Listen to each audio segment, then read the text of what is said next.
Hi friends! Thanks for tuning in. If you like this video, please give it a like, comment below, and take a moment to subscribe to our channel.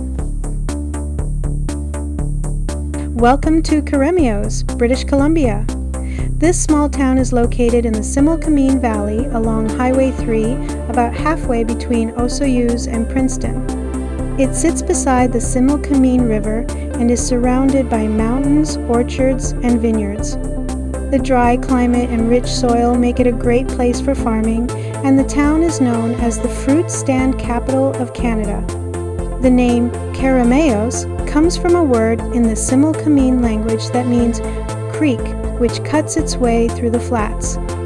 Indigenous people have lived in this area for thousands of years, and their history is still an important part of the community.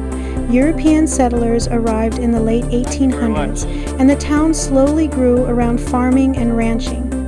Today, Keremeos is a quiet town with a strong connection to agriculture. The mix of history, farming, and scenic views makes it a special place in southern British Columbia. Thank you for joining us on this tour of Keremeos, British Columbia.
Thanks for watching!